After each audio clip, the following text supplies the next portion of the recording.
वेतन निर्धारण है। वेतन के संबंध में शासनादेश निर्गत होते हैं। शासन का काम है शासनादेशों को निर्गत करना। उसके बाद जो है हमारे विभागीय स्तर पर जो है फाइनेंस कंट्रोलर होते हैं। पूरे राज्य में एक सेंट्रलाइज सिस्टम होता है। वो जनपदों को एक आदेश निर्गत करते हैं ना। अब एक छोटा सा उदाहरण मैं आपको बताता हूँ। एक बेसिक रूल है कि जो कनिष्ठ जो है अपने वर्ष से ज्यादा वेतन को नहीं लेगा। अब हर जनपद में कोई इसको मान रहा है, कोई इसको नहीं मान रहा है। अरे ये सिस्टम बना हुआ है, हायरार्की है, इतनी अव्यवस्था क्यों हो रही है? शिक्षकों का आज की तारीख में आपको जब चयन मिलता है तो अब एक ये आ गया है नियम कि उसमें आपको वेतन वृद्धि नहीं जाएगी। और मजेदार बात यह है कि जो लोग माननीय उच्च न्यायालय के उनको मिल रहा है और बाकियों को नहीं मिल रहा है। इसमें भी एक दुखद स्थिति है कि अगर मान लीजिए कोई व्यक्ति किसी मुद्दे को लेकर के माननीय उच्च न्यायालय की शरण में जाता है और उस पर निर्णय कोई अपना ओपिनियन देती है तो विभाग को स्वतः ही संज्ञान लेना चाहिए कि जब माननीय उच्च न्यायालय की इसमें टिप्पणी आ गई है, न केवल उस व्यक्ति को, बस उस संवर्ग के, उस वर्ग के सभी शिक्षकों को ये देय होना चाहिए या उस तरीके की पॉलिसी से स्वतः ही आच्छादित होना चाहिए। इसका नुकसान ये होता है कि बहुत सारे शिक्षक फिर आपस में मिलकर के हर शिक्षक को कोर्ट जाना पड़ रहा है, अलग अलग ऑर्डर लाना पड़ रहा है। अगर आपके पास ऑर्डर है तो आपको मिलेगा, तो ये तो व्यवस्था नहीं हुई ना। उत्तराखंड में बहुत गजब की बात हुई, अकादमिक प्रशासनिक संवर्ग व्यवस्था हुई। अकादमिक प्रशासनिक का एक कैडर आया। पहले क्या होता था कि जो शिक्षक होता था वो जो है हेडमास्टर बनता था, प्रधानाचार्य बनता था, उसके बाद विभागीय अधिकारियों वाली लाइन में आगे जाता था। कुछ हमारे महत्वाकांक्षी जो अधिकारी वर्ग थे, होता ही है हर समाज में जो लोग महत्वाकांक्षी होते हैं वो नियम कानूनों को प्रभावित करने के लिए तत्पर रहते हैं। उन लोगों ने एक शासनादेश लिया है कि अधिकारी जो होंगे उनके दो संवर्ग होंगे, एक होगा अकादमिक संवर्ग का अधिकारी और दूसरा होगा प्रशासनिक संवर्ग का अधिकारी। अकादमिक संवर्ग का जो अधिकारी होगा उसके अंतर्गत उन्होंने रख दिया हेडमास्टर और प्रिंसिपल। कोई बच्चा या कोई शिक्षक अगर 35 साल में वो हेडमास्टर या प्रिंसिपल बन रहा है तो प्रिंसिपल से ऊपर नहीं जा सकता। और दूसरा जो प्रशासनिक संवर्ग है, अब अगर वो उप शिक्षा अधिकारी से शुरू करके वो जो है डायरेक्टर तक जा रहा है। ग्रास रूट लेवल की अपनी अलग इंपॉर्टेंस है। आज की तारीख में सबसे बड़ी समस्याएं हैं कि ऊपर से जो नियम कानून आ रहे हैं वो धरातल का उन्हें ऐसा लगता है कि ज्ञान ही नहीं है। एक ऐसा संवर्ग आपको नियंत्रण कर रहा है जो धरातल पर है ही नहीं, वो उससे कहीं कनेक्टेड ही नहीं है। जब ये संवर्गीय अलग है तो इसका नियंत्रण हम पर क्यों है फिर? और अगर इसको कहीं ना कहीं जोड़ना पड़ेगा, इसलिए जोड़ना पड़ेगा ताकि जो गवर्नमेंट पॉलिसीज हैं वो असफल ना हो, वो विफल ना हो और उनका प्रभावी क्रियान्वयन। विसंगतियों का समग्र निराकरण। वेतन निर्धारण है। वेतन के संबंध में शासनादेश निर्गत होते हैं। शासन का काम है शासनादेशों को निर्गत करना। उसके बाद जो है हमारे विभागीय स्तर पर जो है फाइनेंस कंट्रोलर होते हैं। पूरे राज्य में एक सेंट्रलाइज सिस्टम होता है। वो जनपदों को एक आदेश निर्गत करते हैं ना। अब एक छोटा सा उदाहरण मैं आपको बताता हूँ। एक बेसिक रूल है कि जो कनिष्ठ जो है अपने वर्ष से ज्यादा वेतन को नहीं लेगा। अब हर जनपद में कोई इसको मान रहा है, कोई इसको नहीं मान रहा है। अरे ये सिस्टम बना हुआ है, हायरार्की है, इतनी अव्यवस्था क्यों हो रही है? तो वेतन निर्धारण, वरिष्ठ कनिष्ठ संबंधी वेतन विसंगति, चयन पूर्वोत्तर वेतनमान तथा अन्य वित्तीय मामलों में उत्पन्न समस्त वेतन विसंगतियों के समाधान हेतु स्पष्ट एवं एक रूप शासनादेश जारी किए जाए तथा उनके अनुपालन की निदेशालय स्तर पर नियमित समीक्षा सुनिश्चित की जाए। चयन एवं प्रोन्नत वेतनमान पर वेतन वृद्धि का एक हमारा मामला है। शिक्षकों का आज की तारीख में आपको जब चयन मिलता है तो अब एक ये आ गया है नियम कि उसमें आपको वेतन वृद्धि नहीं जाएगी। और मजेदार बात यह है कि जो लोग माननीय उच्च न्यायालय के उनको मिल रहा है और बाकियों को नहीं मिल रहा है। इसमें भी एक दुखद स्थिति है कि अगर मान लीजिए कोई व्यक्ति किसी मुद्दे को लेकर के माननीय उच्च न्यायालय की शरण में जाता है और उस पर निर्णय कोई अपना ओपिनियन देती है तो विभाग को स्वतः ही संज्ञान लेना चाहिए कि जब माननीय उच्च न्यायालय की इसमें टिप्पणी आ गई है, न केवल उस व्यक्ति को, बस उस संवर्ग के, उस वर्ग के सभी शिक्षकों को ये देय होना चाहिए या उस तरीके की पॉलिसी से स्वतः ही आच्छादित होना चाहिए। इसका नुकसान ये होता है कि बहुत सारे शिक्षक फिर आपस में मिलकर के हर शिक्षक को कोर्ट जाना पड़ रहा है, अलग अलग ऑर्डर लाना पड़ रहा है। अगर आपके पास ऑर्डर है तो आपको मिलेगा, तो ये तो व्यवस्था नहीं हुई ना। तो इस तरीके की जो विसंगतियां उत्पन्न हो चुकी हैं, हमें उसका भी निराकरण चाहिए। एक और उत्तराखंड में बहुत गजब की बात हुई, अकादमिक प्रशासनिक संवर्ग व्यवस्था हुई। अकादमिक प्रशासनिक का एक कैडर आया। पहले क्या होता था कि जो शिक्षक होता था वो जो है हेडमास्टर बनता था, प्रधानाचार्य बनता था, उसके बाद विभागीय अधिकारियों वाली लाइन में आगे जाता था। कुछ हमारे महत्वाकांक्षी जो अधिकारी वर्ग थे, होता ही है हर समाज में जो लोग महत्वाकांक्षी होते हैं वो नियम कानूनों को प्रभावित करने के लिए तत्पर रहते हैं। उन लोगों ने एक शासनादेश लिया है कि अधिकारी जो होंगे उनके दो संवर्ग होंगे, एक होगा अकादमिक संवर्ग का अधिकारी और दूसरा होगा प्रशासनिक संवर्ग का अधिकारी। अकादमिक संवर्ग का जो अधिकारी होगा उसके अंतर्गत उन्होंने रख दिया हेडमास्टर और प्रिंसिपल। कोई बच्चा या कोई शिक्षक अगर 35 साल में वो हेडमास्टर या प्रिंसिपल बन रहा है तो प्रिंसिपल से ऊपर नहीं जा सकता। और दूसरा जो प्रशासनिक संवर्ग है, अब अगर वो उप शिक्षा अधिकारी से शुरू करके वो जो है डायरेक्टर तक जा रहा है। ग्रास रूट लेवल की अपनी अलग इंपॉर्टेंस है। आज की तारीख में सबसे बड़ी समस्याएं हैं कि ऊपर से जो नियम कानून आ रहे हैं वो धरातल का उन्हें ऐसा लगता है कि ज्ञान ही नहीं है। एक ऐसा संवर्ग आपको नियंत्रण कर रहा है जो धरातल पर है ही नहीं, वो उससे कहीं कनेक्टेड ही नहीं है। जब ये समवर्गीय अलग है तो इसका नियंत्रण हम पर क्यों है फिर? और अगर इसको कहीं ना कहीं जोड़ना पड़ेगा, इसलिए जोड़ना पड़ेगा ताकि जो गवर्नमेंट पॉलिसीज हैं वो असफल ना हो, वो विफल ना हो और उनका प्रभावी क्रियान्वयन हो सके। तो इस संबंध में अकादमिक एवं प्रशासनिक संवर्ग संबंधी शासनादेशों की समीक्षा करते हुए ऐसी व्यवस्था विकसित की जाए जिसमें विद्यालय स्तर पर कार्यरत अनुभवी शिक्षकों को विभाग के उच्च शैक्षणिक एवं प्रशासनिक पदों तक पहुंचने के समान अवसर प्राप्त हों तथा नीति निर्माण में विद्यालयी अनुभव का समुचित प्रतिनिधित्व सुनिश्चित हो। सीसीएल का मामला है, कोई जियो शासन से हो गया है तो कई बहुत सारे मामलों में हम देखते हैं कि खंड शिक्षा अधिकारी महोदय या मुख्य शिक्षा अधिकारी महोदय एक आदेश निर्गत कर देते हैं कि आपको सीसीएल देना ही होगा इस दौरान। अरे जियो में संशोधन की अपना तरीका होता है, आप जियो तो संशोधित नहीं कर रहे हैं। या फिर एक और मजबूरी दे दी जाती है कि आप पहले बच्चे का मेडिकल लगाइए, वो बीमार है। ये कौन सी बात है? जो चीजें उसमें है नहीं, जो जिस चीज के लिए बनाया गया है वो उसकी आत्मा को मारते हुए उसका एग्जीक्यूशन नहीं होना चाहिए। अधिकांश मामलों में हम देखते हैं कि ये जो है एग्जीक्यूशन फेल्योर है। तो बाल्य देखभाल अवकाश के संबंध में अनावश्यक रूप से बच्चे का चिकित्सकीय प्रमाण पत्र मांगने जैसी प्रक्रियाओं का पुनरीक्षण कर महिला शिक्षकों को संवेदनशील एवं गरिमापूर्ण प्रशासनिक सहयोग उपलब्ध कराया जाए। ये तो एक श्रेणी था जो कि शिक्षक सम्मान एवं सेवा न्याय से जुड़ी हुई कैटेगरी थे। दूसरी कैटेगरी है सेवा की गुणवत्ता एवं राष्ट्रीय शिक्षा नीति। राष्ट्रीय शिक्षा नीति एक नीतिगत दस्तावेज होता है जिसमें बहुत सारी अनुशंसाएं होती हैं और ये जो अनुशंसाएं हैं, ये जो पुरानी शिक्षा नीतियां भी हैं, ये उनमें भी कई अनुशंसाएं ऐसी हैं तो पहले भी थी, तो फिर आज की तारीख में वो हमें मिलती क्यों नहीं है? क्योंकि ये अनुशंसाएं हैं। अगर हमें इनका क्रियान्वयन करना है, इनका कार्यान्वयन करना है तो इनको हमें जियो में कन्वर्ट करना पड़ेगा। जब तक हम अनुशंसाओं को नियम कानूनों में नहीं बदलेंगे तो लागू नहीं होंगे। तो 2020 की जो हमारी राष्ट्रीय शिक्षा नीति है, इसका प्रभावी क्रियान्वयन होना चाहिए और उत्तराखंड उन राज्यों में से है जिन्होंने इसको एज इट इज अडॉप्ट किया हुआ है और सबसे पहले इंप्लीमेंट करने का हम दावा भी करते हैं। तो राष्ट्रीय शिक्षा नीति के प्रभावी क्रियान्वयन हेतु केवल पाठ्यचर्या परिवर्तन पर्याप्त नहीं है, इसमें इतना वृहद दस्तावेज है, इतना व्यापक दस्तावेज है, इसको पूरे माइंडसेट को चेंज करने की जरूरत है। शासन निदेशालय एवं जिला स्तर पर प्रशासनिक कार्य संस्कृति में सकारात्मक परिवर्तन, आवश्यक शासनादेशों का निर्गमन तथा प्रभावी क्रियान्वयन सुनिश्चित होना चाहिए, तभी हम राष्ट्रीय शिक्षा नीति 2020 के उद्देश्यों को प्राप्त कर सकते हैं। प्रत्येक विषय को समान शैक्षणिक गरिमा। आज भी बहुत सारे लोग ये मानते हैं कि भाई ये व्यायाम शिक्षक है, ये संगीत वाला है, ये कला है। नई शिक्षा नीति से लेकर के, एनसीएफ से लेकर के जितने भी शिक्षा के में ग्लोबली जो शोध हुए हैं वो सब बोलते हैं कि कोई भी बच्चा किसी विद्यालय के अंतर्गत जो भी गतिविधि की जाती है उसको सुनियोजित तरीके से करवाई जाती है, वो सभी कुछ अकादमिक है और एनईपी इन बातों को स्पष्ट बोलता है।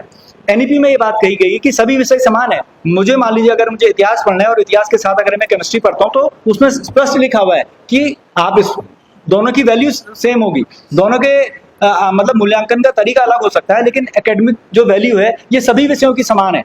तो इसमें हमारे यहाँ जैसे संस्कृत है, कला है, संगीत है, शारीरिक शिक्षा है, गृह विज्ञान है, व्यावसायिक शिक्षा आदि सभी विषयों को राष्ट्रीय शिक्षा नीति की भावना के अनुरूप समान महत्व प्रदान करते हुए समान मूल्यांकन किया जाए तथा हाई स्कूल एवं इंटरमीडिएट स्तर पर पदों का सृजन किया जाए। अब ड्राइंग है, हम उसको उस तरीके से मूल्यांकन नहीं कर रहे हैं, हम उसको जो है आज भी एक वैकल्पिक विषय के रूप में दे रहे हैं।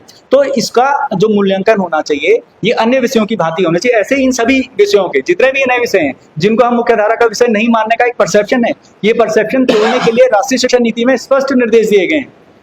अधिक छात्र संख्या के विद्यालयों में समुचित छात्र शिक्षक अनुपात में पदों का सृजन।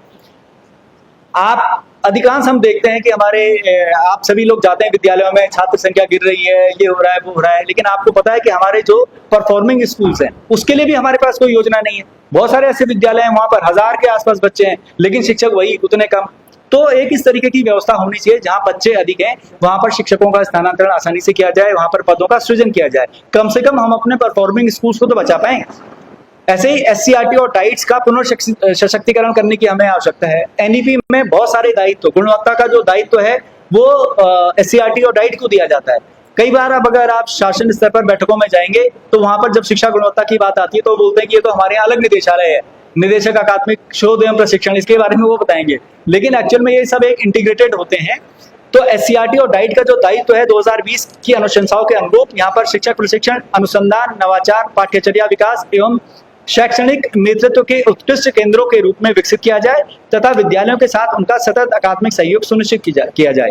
इसी प्रकार जो है जो हमारे शिक्षक प्रशिक्षण और इसको हम कंटिन्यूअस प्रोफेशनल डेवलपमेंट के रूप में लेते हैं, जो टीचर्स ट्रेनिंग है वो ट्रेनिंग इतनी बोरिंग या ऐसे नहीं होनी चाहिए कि करने के लिए करना है, ये क्लासरूम में रिफ्लेक्ट होना चाहिए। तो इसकी जो सोच है, इसकी जो थीम है, ये उसी तरीके से अगर हम इसको डिजाइन करें और एग्जीक्यूट करें तो तभी अपने उद्देश्यों को प्राप्त कर पाएगी। एक और हमारे उत्तराखंड में बहुत दुखदाई, विद्यालयों के संदर्भ में एक दुखदाई कार्यक्रम भी चल रहा है या प्रोग्राम है। इसको हम बोल रहे हैं कि जो हमारे विद्यालय हैं जहाँ पर छात्र संख्या कम हो गई है, हर आदमी सीधे सीधे सोचता है कि हाँ भाई जब छात्र संख्या कम होगी तो विद्यालय बंद कर दिया जाए या इसको मर्ज कर दिया जाए। हम इसको जो है क्लस्टर के रूप में बोल रहे हैं।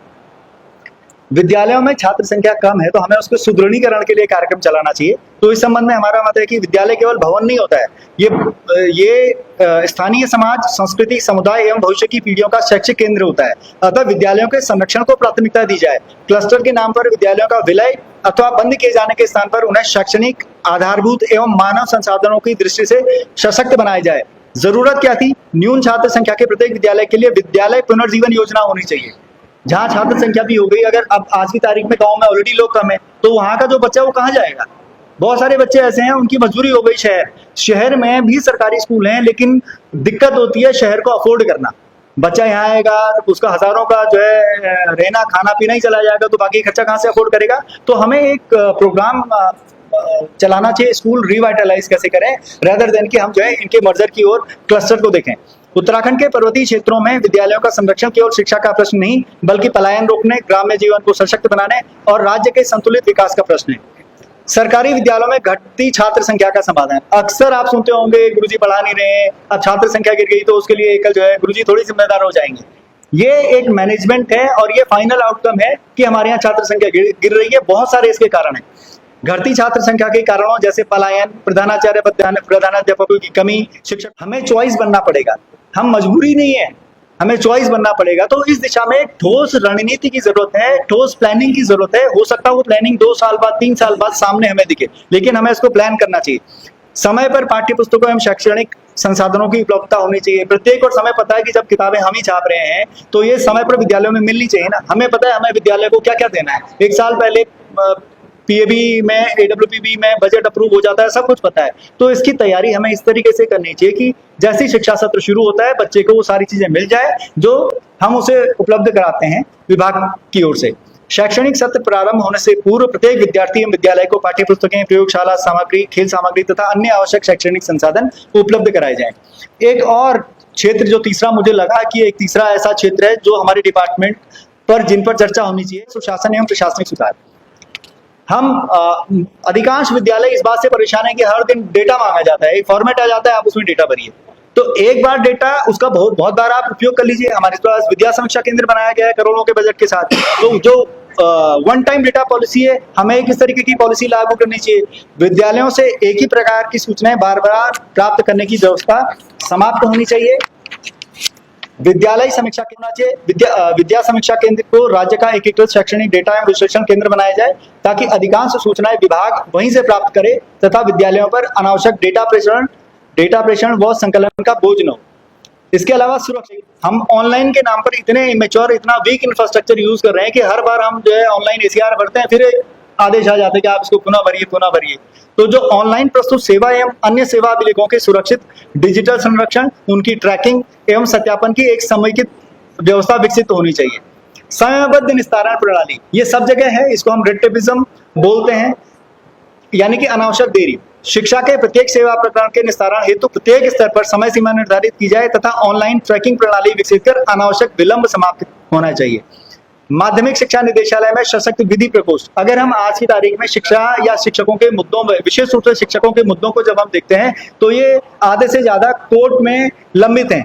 अब जब हमें पता है कि पिछले 5-6 वर्षों से किसी न किसी मामले पर स्टे है, तो हमें ये सोचना चाहिए कि हमें अपने डिपार्टमेंट में एक्चुअल में किस तरीके के मैन पावर की जरूरत है जो हमारे समस्याओं का निस्तारण कर पाए। पदोन्नति, वरिष्ठता, वेतन निर्धारण व सेवा संबंधी लंबित न्यायालयीन प्रकरणों के प्रभावी संचालन एवं न्यायालयीय आदेशों के समयबद्ध अनुपालन हेतु निदेशालय स्तर पर विशेषज्ञ विधि प्रकोष्ठ स्थापित होना चाहिए। एक जो वहां का लीगल सेल है उसको बहुत स्ट्रॉन्ग होना चाहिए। हम अगर ये बोलते हैं कि भाई मामला कोर्ट में है तो ये तो वास्तविकता से आंख बंद करने वाली बात हो गई। अब ये जो अंतिम मेरा जो है वो है शिक्षक गरिमा एवं उत्तरदायी प्रशासन। आप सभी इस बात को महसूस करते हैं और हम तो इस बात को बहुत गहराई से महसूस करते हैं कि विगत कुछ वर्षों में एक आम शिक्षक की गरिमा को बहुत ठेस पहुंची है। मास्टर जी ये है, और हम बिल्कुल इस तरीके से हैं कि दोषारोपण हम पर बहुत होता है। हो सकता है कतिपय जगह पर हमसे कहीं पर शिथिलता भी रहती हो, लेकिन जितना बड़ा स्टिग्मा लग गया है उतने के तो हम हकदार नहीं थे, कतई नहीं थे। बहुत सारे लोग आज भी जो है पूर्ण मनोयोग से बहुत अच्छे तरीके से पढ़ाते हैं। हमारा सिस्टम ऐसा नहीं है कि बहुत ज्यादा बच्चे परफॉर्म कर रहे हैं, लेकिन आज की तारीख में भी हमारे यहाँ से बच्चे पब्लिक सर्विस कमीशन में निकलते हैं, कॉम्पिटेटिव एग्जाम्स में निकलते हैं, भले ही एक के दुके हैं, लेकिन वो ऐसे ही नहीं निकलते हैं। उनके पीछे बहुत बड़ी साधना रहती है। शिक्षक अपने दायित्व को बहुत ईमानदारी से करता है, उसको प्रचार प्रसार करना नहीं आता है। तो शिक्षकों को ये जो उन पर लगा हुआ है कि उनकी गरिमा, इस पर भी, इसको बचाने के लिए भी कार्य होना चाहिए। तो टीचर फर्स्ट गवर्नेंस एक सिस्टम जो है आज की तारीख में हमारे जो प्रशासन प्रणाली है, वहां पर हमें कहीं ना कहीं शिक्षक को आगे रखना पड़ेगा। शिक्षक को विभाग का प्रमुख हितधारक मानते हुए प्रत्येक स्तर पर सम्मानजनक व्यवहार, संवेदनशील प्रशासन एवं उत्तरदायी कार्य संस्कृति विकसित होनी चाहिए। शिक्षक सुविधा काउंटर होने चाहिए। हमारे जो विभाग है वो हमारे लिए बने हैं। हम खंड शिक्षा अधिकारी में जाते हैं, उप शिक्षा अधिकारी कार्यालय में जाते हैं, कोई पूछता ही नहीं है शिक्षकों को। कोई कहीं टहल रहा है, बड़ी मुश्किल से कोई हिम्मत करेगा, कहीं बैठने की जगह देखेगा। एक इस तरीके का काउंटर तो होना चाहिए। आप अलग से कमरा नहीं दे सकते, कुछ नहीं दे सकते हैं। तो खंड शिक्षा अधिकारी कार्यालय से लेकर के महानिदेशालय तक प्रत्येक कार्यालय में शिक्षक सुविधा काउंटर स्थापित किए जाएं, जिनमें सम्मानजनक प्रतीक्षालय, पेयजल, बैठने की व्यवस्था आदि उपलब्ध हो। तीसरा, हमारी गरिमा का एक और बहुत महत्वपूर्ण पहलू है, पुरानी पेंशन व्यवस्था की बहाली होनी चाहिए। पुरानी पेंशन व्यवस्था, कोई भी कार्मिक अपने पूरे जीवन काल किसी सेवा से जुड़ा हुआ है और बाद में आपने जो उसको भेज दिया साहब। गवर्नमेंट जो सर्विसेज होती थी, इनके दो बड़े फैक्टर थे जो जिस कारण से जो है एक आम युवा इनकी ओर आकर्षित होता था। एक सबसे बड़ा कारण था कि इनमें परमानेंस, आपको स्थायित्व मिलता है, और दूसरा आपको पेंशन मिलती है। तो पेंशन केवल सेवानिवृत्ति के उपरांत प्राप्त होने वाला आर्थिक लाभ नहीं, बल्कि आजीवन सार्वजनिक सेवा करने वाले कार्मिक की सामाजिक एवं आर्थिक सुरक्षा कवच का आधार है। शिक्षक जैसे दीर्घकालिक सार्वजनिक दायित्व निभाने वाले कार्मिकों के लिए सेवानिवृत्ति उपरांत सम्मानजनक जीवन की व्यवस्था एक कल्याणकारी राज्य की जिम्मेदारी है। हम एक वेलफेयर स्टेट हैं और ये इस वजह से भी हमारी जिम्मेदारी बनती है। अतः सभी कार्मिकों हेतु पुरानी पेंशन व्यवस्था बहाल होनी चाहिए। शिक्षक को शिक्षक रहने दिया जाए। आज की तारीख में आप सब कुछ पढ़ते हैं, दुनिया भर के कार्यक्रम हमारे स्कूलों में आते हैं, लेकिन कोई उन कार्यक्रमों को तार्किक तरीके से सोचने के लिए खड़ा नहीं होता है। हम साल भर तो शिक्षक रहते नहीं, दुनिया भर की ड्यूटीज हमें निभानी पड़ती है, और अंत में जब रिजल्ट आता है तो उसके बाद एक स्पष्टीकरण आ जाता है कि आपका जो है रिजल्ट खराब है। तो शिक्षकों को अनावश्यक गैर शैक्षणिक कार्यों, बार बार डेटा संकलन एवं प्रशासनिक बोझ से मुक्त किया जाए, ताकि उनका अधिकतम समय शिक्षण अधिगम में व्यतीत हो। शिक्षक की वरिष्ठता, पद एवं वेतन स्तर के अनुरूप सम्मानजनक व्यवहार प्रत्येक स्तर पर सुनिश्चित किया जाए। ये उत्तराखंड माध्यमिक विद्यालय शिक्षा की समग्र विकास तथा शिक्षकों की वैध सेवा अधिकारों के संरक्षण हेतु एक रचनात्मक, व्यावहारिक एवं तथ्य आधारित दृष्टि पत्र है। हम अपने संवैधानिक दायित्वों एवं संगठनात्मक मर्यादाओं के अंतर्गत इस दृष्टि पत्र में उल्लिखित समस्त प्रमुख नीति संकल्पों के साथ साथ शिक्षक हितों एवं विद्यालय शिक्षा से संबंधित अन्य सभी व्यावहारिक, सेवा संबंधी, शैक्षणिक एवं प्रशासनिक विषयों पर सरकार, शासन विभाग एवं संबंधित संस्थाओं के समक्ष निरंतर तथ्य आधारित, सकारात्मक एवं परिणामोन्मुख संवाद स्थापित करेंगे तथा उनके न्यायोचित, समयबद्ध एवं स्थायी समाधान हेतु प्रभावी पैरवी करेंगे। तो इस दृष्टि पत्र के साथ, इस सोच के साथ एक टीम, एक नए लोग जो बदलाव चाहते थे, जो चाहते थे कि उत्तराखंड की शिक्षा व्यवस्था को लेकर के चिंतित है, न केवल शिक्षक हितों के लिए बल्कि शिक्षा व्यवस्था के लिए। हमारे यहाँ पर आज की तारीख में जो छात्र संख्या है, कभी अगर आप उन आंकड़ों को मांगेंगे विभाग से तो आप तब भी बहुत ज्यादा परेशान हो जाएंगे कि हमारे अधिकांश विद्यालय, जो हाई स्कूल, इंटर कॉलेज, जहाँ पर पहले कई सौ की छात्र संख्या हुआ करती थी, आज उनकी छात्र संख्या कहाँ पहुंच गई है। हम कुछ करें ना करें, हमें सकारात्मक रूप से चर्चाएं जरूर करनी चाहिए। हमें उन कारणों को खोजना चाहिए और वर्तमान परिप्रेक्ष्य में क्या इसके संभावित समाधान हो सकते हैं, क्योंकि सरकार किसी की चॉइस नहीं है, लेकिन एक उस बच्चे की आवश्यकता भी है जिसके पास कोई दूसरा अन्य विकल्प नहीं है। तो इसका गुणवत्ता युक्त होना बहुत आवश्यक है। तो इस दृष्टि पत्र के साथ मैंने आज नामांकन किया है। मैं आप सभी के सम्मुख हूँ। आप सभी आए, आप सभी साथियों ने हमें समय दिया, उसके लिए बहुत बहुत धन्यवाद।